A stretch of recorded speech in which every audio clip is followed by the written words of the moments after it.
Sama-sama tayo magdasal na ako ang manalo. Sa dami namin, syempre lahat kami nagdadasal, no?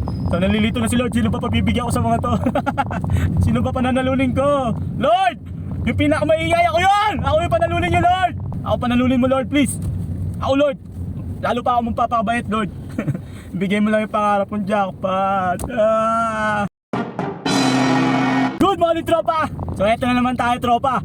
Another year na naman ang ating pangarap na jackpot. So ngayong araw, i-attend tayo ng Christmas party ng aming mahal na kumpanya, which is ang Wyatt Philippines Incorporated. At eto na naman tayo sa ating wish na sana tayo manalo ng grand prize. Woo! 10 years na ako mga tropa sa Wyatt, pero never pa ako nanalo sa grand prize na yan. Etong araw na ba yung darating eh? Eto na ba? Eto na siguro, ramdam ko na eh. Hindi na ako nag long sleep eh. Nainitan ako eh. Eto na ba yung araw na mapapasa sa atin yung pangarap kong jackpot? Hindi ko alam yung mapapanalunan natin ngayong araw mga tropa. Sana TV ulit, di ba? Katulad nung last year, kaso hindi tayo pinalad. So sana ngayon, hopefully, tayo na manalo! Sana tayo, Lord! Napakabuti kong tao, Lord. Napakabuti ko. Tumutulong ako sa lahat, sa asawa ko, sa nanay ko, sa mga kapwa ko, nagpapasaya ako ng mga tao. Lord, bigay mo na sa akin yung jackpot na yan. Lord, 10 years na, hindi pa ako nanalo ng jackpot. Sana ngayong araw, tayo na yung pala rin sa jackpot na yan. So, outfit check tayo as usual. Nakapang formal tayo, pero hindi tayo sanay. Pero kailangan, kasi formal attire daw. Baka hindi tayo papasukan pag nag-t-shirt tayo. Kaya naisipan ko mag short sleeve naman. Yan, formal tayo ngayon mga tropa. Formal. At the same time, tatanggap tayo ng plaque dahil tayo ay 10 years na sa ating mahal na kumpanya. Pero ang pinaka-inaabangan natin sino ba ang mananalo ng ating jackpot prize. Sama-sama tayo magdasal. Ipagdasal natin na ako ang manalo.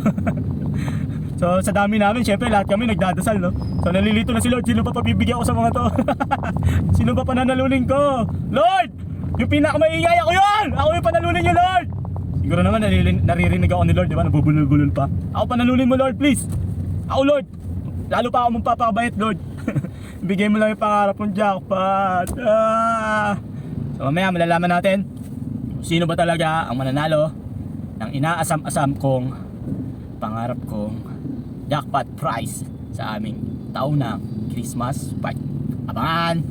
Miss Pati Pua, Miss Nina Obrador, Miss Rolanda, Miss Emily Silva, Ew. and Miss Chrissy, we need everyone full force tayo on stage to present this award to our next Our major raffle draw will be giving one winner of prize worth 15,000 pesos.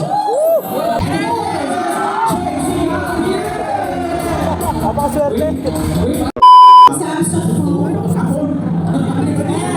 Our winner is no other than Carlo. Isa Espada Laptop, let's go! Okay, huwag na natin panagalin pa. Our lucky winner for the 48,000 peso worth of travel allowance is no other than Grandmaster. Let's go! Bigo na naman tayo. Mag-aantay na naman tayo ng isang taon. Una naman tayo sa pangarap nating jackpot. At yun na nga mga tropa, 2025 Christmas party. At wala na naman tayong nakuha. As usual. So mag-aantay na naman tayo ng isang taon para makuha natin yung pangarap nating jackpot sa ginaganap na Christmas party sa aming kumpanya. It has been 10 years. 10 years, di talaga tayo manalo-nalo. So hanggang dito na lang mga tropa na mausaw kakasigaw sa pagkakalang tayo na yung mabubunot sa ating grand prize. Pero bandang huli ito pa rin, olats pa rin tayo. Bawi na lang ulit tayo next year. Hanggang sa susunod mga tropa, Merry Christmas sa lahat. Buti pa si Tonton. Peace, bye bye.